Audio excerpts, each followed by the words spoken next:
अस्सलामुअलैकुम वरहमतुल्लाहि वबरकातुहू। I love Mohammed सल्लल्लाहु ताला अलैहि वसल्लम। भाई क्या मालूम कि अपने हिंदुस्तान और खासकर ना महाराष्ट्र में ना बहुत जातिवाद वगैरह वो सब चल रहा है। अभी 3-4 दिन पहले 3.5 साल बच्ची का एक मालेगांव में रेप होता है, उसके खिलाफ कोई आवाज़ नहीं उठाता, ना धरना प्रदर्शन करता है। फिर बाद में अभी ट्रेन के अंदर एक 19 साल के लड़के को टॉर्चर किया जाता है, वो भी फांसी खा के सुसाइड कर लिया जाता है, उसके लिए भी कोई तो अनशन नहीं करता है, धरना प्रदर्शन नहीं करता है। अभी क्या हुआ मालूम क्या, अपने महाराष्ट्र जिले में एक हमारे देश में इबादत को जुर्म बताया गया। कल्याण के अंबरनाथ स्थित आइडियल फार्मेसिस्ट कॉलेज में 3 बच्चों ने खाली नमाज पढ़ा, सिर्फ नमाज पढ़ा, और हमारी नमाज पढ़ने के लिए खाली ना 1 से 2 मिनट लगता है, ज़्यादा नहीं लगता है। तो उसका वीडियो बनाकर वायरल किया गया। वायरल करने के बाद कई बजरंग दल के, आरएसएस वाले, चाहे बीजेपी हो, चाहे कोई भी संगठन के हो, उन लोग ने वहां पर पहुंचा और उन बच्चों से कान पकड़कर ना माफी मंगवाया, क्या तुम लोग ने यहाँ पर नमाज पढ़ा। यानी कि अपन हमारी जो इबादत है, हम अल्लाह की इबादत करते हैं, हम अल्लाह के सिवा किसी से डरते नहीं है। हमारी इबादत करने का भी हमारे को भी हक नहीं है क्या? देश के संविधान में ऐसा है कि अगर कोई क्राइम करता है, कोई गलत काम करता है, तो उसके खिलाफ आप पुलिस में जाकर कंप्लेंट लिखाओ, एफआईआर करवाओ। आप लोग जाते हैं, कान पकड़ते हो, उस कान पकड़वाते हो, उसको शिवाजी महाराज के पुतले के पास लेके जाके उसके हाथ जोड़ के विनती करते हो, क्या तुम माफी मांग? तो ये क्या है? जिस चीज के लिए हमको लड़ना है उस चीज के लिए हम लड़ते नहीं है। लड़ो, हम भी इसी स्टेट के, इसी हिंदुस्तान के, हमारा भी खून इसी मिट्टी का है, इसी मिट्टी में हमको जाना है, हम भी यहीं रहते हैं, हमारा भी जिला स्टेट महाराष्ट्र है। हम लोग नहीं करते। अभी खाली उसने 1 मिनट या 2 मिनट की नमाज तो पढ़ा था, बाकी तो कुछ नहीं किया था ना। फिर वसई से जो विरार से जो लोकल निकलती है, बॉम्बे सेंटर जाती है, 3 मिनट की हमारी नमाज होती है। अगर विरार से आप लोकल पकड़ोगे ना तो 1.5 घंटा 1 घंटे का सफर है। उसमें कई हिंदू लोग ना भजन करते, हम लोग उसका विरोध नहीं करते। क्यों? क्या इस पूरी दुनिया का मालिक ना सिर्फ ऊपर वाला है, उसने इंसानों को पैदा किया। अगर उसकी पूजा के लिए, उसकी आरती के लिए लोगों को हम टॉर्चर करेंगे, उनको परेशान करेंगे, तो कैसा चलेगा?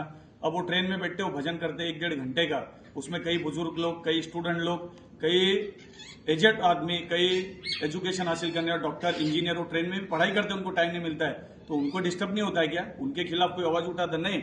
एक भी मुसलमान आप ऐसा बता दो, कभी भी किसी हिंदू के मंदिर के बारे में, किसी चर्च के बारे में, किसी ईसाई के गिरजाघर के बारे में, किसी गुरुद्वारे के बारे में कभी कोई मुसलमान बोलता नहीं है। आप लोग ये जो कर रहे हैं ना, ये सरासर गलत कर रहे।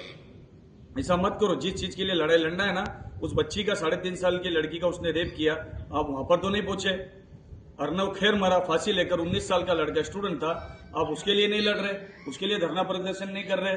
जिन हरामखोरों ने उस अर्नव खैर को टॉर्चर किया, उस हरामजादे ने उस बच्ची का 3.5 साल का बच्ची का बलात्कार किया, आप उसको पकड़ के मार रहे नहीं, उसके आरोपी को ढूंढ रहे नहीं है। और ये मुसलमान बच्चों को जो पढ़ाई कर रहे, एजुकेशन हासिल कर रहे, क्या अपनी इबादत नहीं कर सकता हो? उसको हक नहीं है? देश का संविधान है, इंसान किधर भी अपनी इबादत कर सकता है। आप देखोगे एयरपोर्ट पर, रेलवे स्टेशन पर, मॉल में कोई गरबा खेलता है, कोई पूजा करता है, कुछ भी करता है, हमारे को तकलीफ नहीं है। पूरी दुनिया का मालिक वो है, हमारे बाप की जमीन नहीं है। यहाँ सबको छोड़कर ना जाना है। गरीबों को पकड़कर परेशान मत करो, गरीबों को सताओ मत। जिस चीज के लिए लड़ना है ना, उस चीज के लिए आवाज उठाओ। ये पूरी दुनिया का मालिक ऊपर वाला है। अब उसकी पूजा के लिए, उसकी इबादत के लिए, उसकी प्रेयर के लिए आप लोग टॉर्चर करोगे तो कैसा चलेगा? आपको नहीं मरना है, सारी दुनिया को ऐसे छोड़कर मारना है, तो गरीब बच्चों को सताओ मत। अभी जैसा कि आप देखोगे ना, अभी एक नया बवाल और आ गया है। आगरा में जामा मस्जिद की सीढ़ियों के नीचे गड़ी है भगवान केशव देव जी की प्रतिमा, यानी कि भगवान की जो मूर्ति है वो हमारी मस्जिदों की सीढ़ी के नीचे। यानी कि क्या कर रहे हो? जातिवाद मत करो, कुछ नहीं है। जिस चीज के लड़ना है, बच्चों के एजुकेशन के लिए, बच्चों के डॉक्टर इंजीनियर की पढ़ाई के लिए, उनको सपोर्ट करो, दवाई के लिए, उनके लिए तो आप करते नहीं हो, खाली जातिवाद फैला रहे। और दूसरी बात, मी पण महाराष्ट्राचा आहे, इकडे शिवरायांचा किल्ला आहे, इकडे दाखव रे मित्र कॅमेरामध्ये, आम्ही पण शिवरायांचे मानणारे लोक आहे, शिवाजींचा आधार करतात, आम्ही पण बाजूला राहतात। प्रत्येक लोक येतात, कधी पण आमचे धर्माचे लोक त्यांना पकडून असं विचारत नाही का तू बाहेरून आलाय का, तू परपरांती आहे का, तू असं करतो तसा करतो। देणारा तो बसलाय, काम देणारा, धंदा देणारा तो आहे, कोणाला टॉर्चर करू नका, अति झालाय। आमच्याकडे आता ते सांगतात ना, तुमची मस्जिद अवैध आहे, तुमची दर्गा अवैध आहे, तुमचा घर हल्ली गेलाय। मी एक तुम्हाला छोटासा उदाहरण देतो, शेरूचा भाग आहे, आमच्या बाजूलाच आहे, माझ्या घरापासून खाली फक्त 5 मिनिटाचा रस्ता आहे। तिथे कधी काही मंदिर नाही होता। आमचे मुसलमान लोकांनी, 40 गावचे लोकांनी, यूपीचे भैये लोक होते, त्याच्यामध्ये मराठी पण होते, सगळ्या धर्माच्या लोकांनी मिळून ना तिथे साईबाबाचं मंदिर बांधलं आहे. काय प्रत्येक वर्ष नाही झालं, 2-5 वर्ष झाले असेल. आम्हाला काही विरोध नाही, आमच्या बापाची जमीन नाही. आस्थामध्ये देवाची आपण प्रार्थना करतात. तुम्ही बघत असेल कोणी आजारी पडल्यानंतर हॉस्पिटलमध्ये जातात, डॉक्टर लोक काय म्हणतात तुम्हाला, काय तुम लोग ना दुआ करो, तुम्ही त्याच्यासाठी प्रेर करा, पूजा पाठ करो. तर तुम्ही प्रत्येक धर्माच्या लोकांना सांगतात भाई मेरा बच्चा बीमार आहे दुआ करो, मेरा बाप बीमार आहे दुआ करो. त्या टायमाला तुम्हाला हिंदुत्व कुठे नाही जागत. कशाला बोलतात मुसलमान लोकांना, कशाला बोलतात तुम्ही ख्रिश्चन लोकांना, कशाला बोलतात ईसाई लोकांना. मानतात ना डॉक्टर पण मुसलमान असलो तर तुम्ही बोलता ना डॉक्टर साहब आप इलाज करो, आप काय के लिए हमारे पे सब बात करा रहे. तर त्याच्या पुढे जाऊ नका. त्याची लाठीमध्ये ना अशी पकड आहे ना, तो पकडला ना तर कोणी हातात येणार नाही. गोरगरिबांना हैराण करू नका. जे लढाई लढायची आहे ना हक्कासाठी लढा ना. जो आमच्या धर्मात बघा तुम्ही आम्हाला काय हे करतात ते लोक जिहाद करतात. मी तुम्हाला परत सांगतो, ज्या बमब्लास्ट लोकांनी आरोपी केलाय असेल त्यांचा कुठलाही धर्म नसतो. त्यांच्या स्वतःची मनामध्ये सुख पाहिजे ना ते लोक काम करतात. आमच्या धर्माशी काही घेणं देणं नसतो.